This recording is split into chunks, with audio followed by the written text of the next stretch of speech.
done this a lot, but I swear to God, my whole story just left my head because that was beautiful. Yes. That's exactly why I participate in Rabbit Box, so that we have a space where we can come and be vulnerable and authentic. And I see Richard nodding. I know you made me cry. I see a bunch of you bastards have made me cry. So don't start the timer yet. This is, yeah.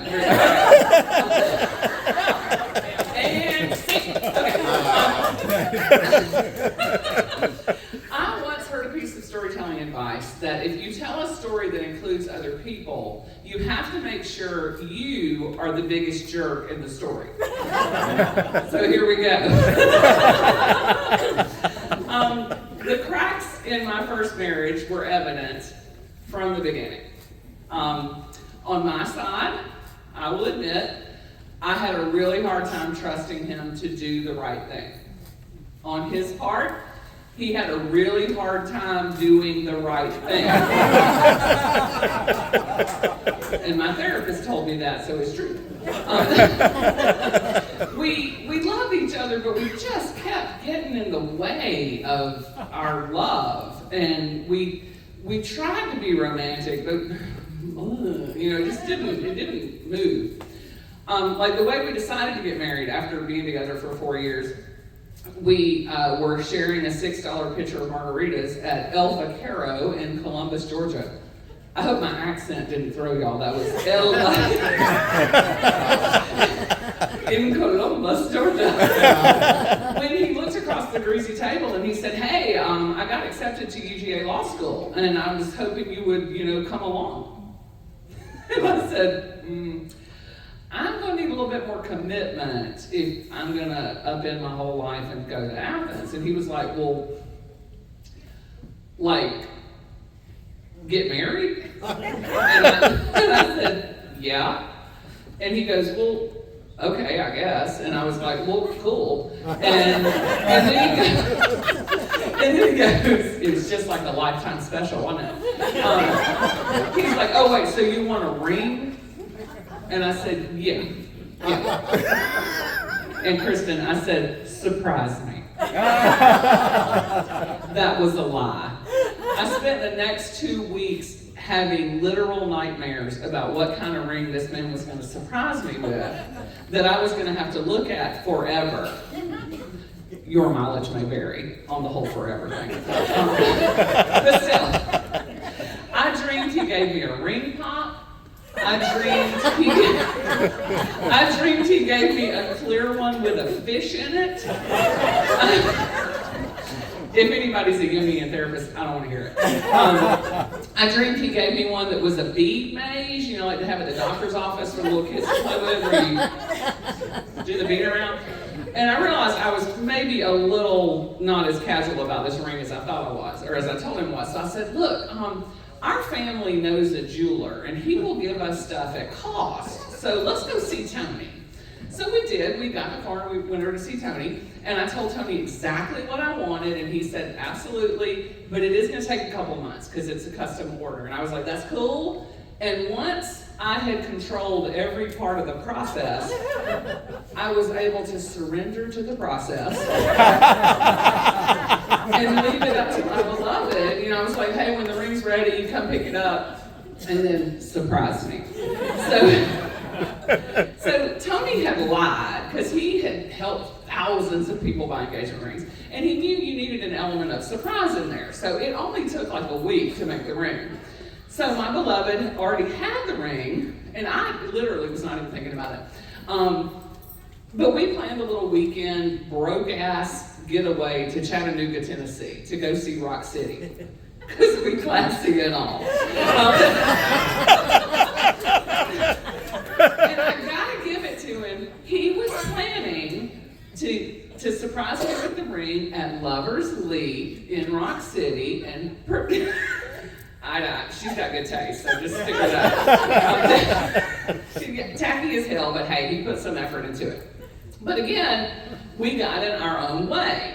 On my part, we had driven from Columbus to Chattanooga, and I had not had anything to eat.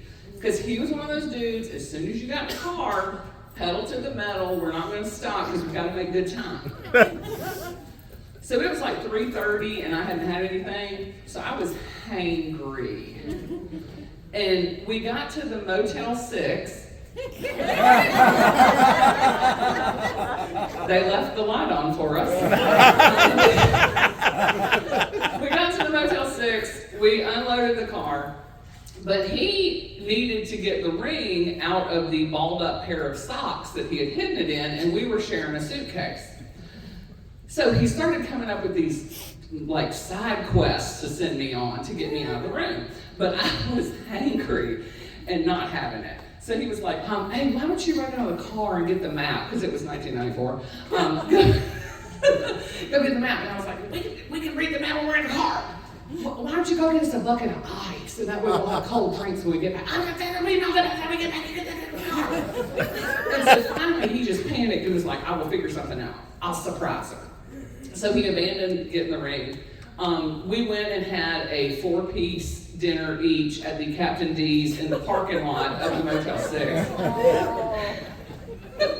And then we went on to Rock City, where we had a lovely time. It was nice. But by the time we were done, we were exhausted. So we came back to the Motel 6 to watch Beavis and Butthead. Because it was 1994. I was, the sink's right there when you're in the Motel 6. So I went to go brush my teeth, and he was acting funny. Like, I didn't have my glasses on, and he was just acting funny. And so I'm brushing my teeth, and I'm like, whoa, why are you looking at me? And finally, I rinse and I spit, and I go over to my side of the bed, and I see a little velvet ring box on the pillow. And it was so sweet. And I opened it up, and it was perfect. It was exactly what I had wanted. And he was so proud of himself, and he's beaming, and I'm crying, and I'm being all girly, and I'm like, oh, it's so pretty, all of it. And then I said, oh, shit. What are we going to tell people? Everybody's going to ask how you proposed, and I'm going to have to say, in bed in a Motel 6 in Chattanooga. I can't tell my grandmother that. And he goes, oh, it's fine, we'll just lie. Let's just tell them about the Mexican restaurant story and leave everything else out. See, he was already ready for law school.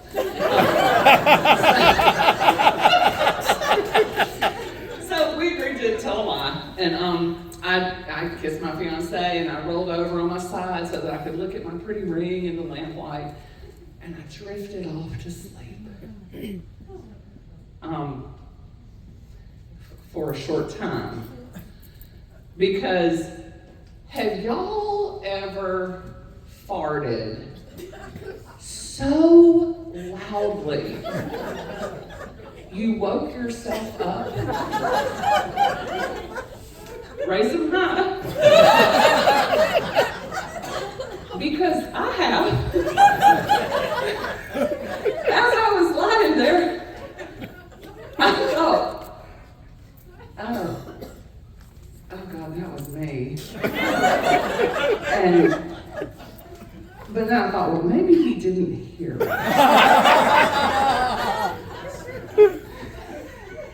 So for about 10 seconds, I tried not to move, and I'm just sitting there going, when I hear him yell, good God, woman, give me back that ring.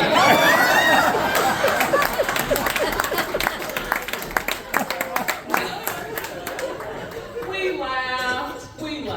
It became part of our lore. We went on. We got married that spring under a pecan tree in my dad's backyard, and we moved to Athens, and he went to law school.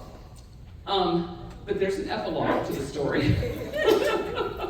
As you might have noticed the foreshadowing in the first sentence about my first marriage.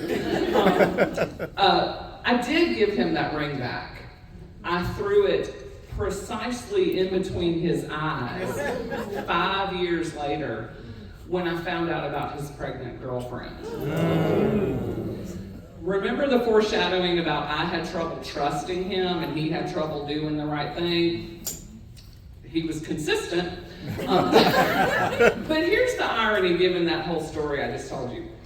My father, who was not privy to the Motel 6 engagement story before his untimely passing, my father decided he never wanted to utter that person's name again, and so he gave him a nickname.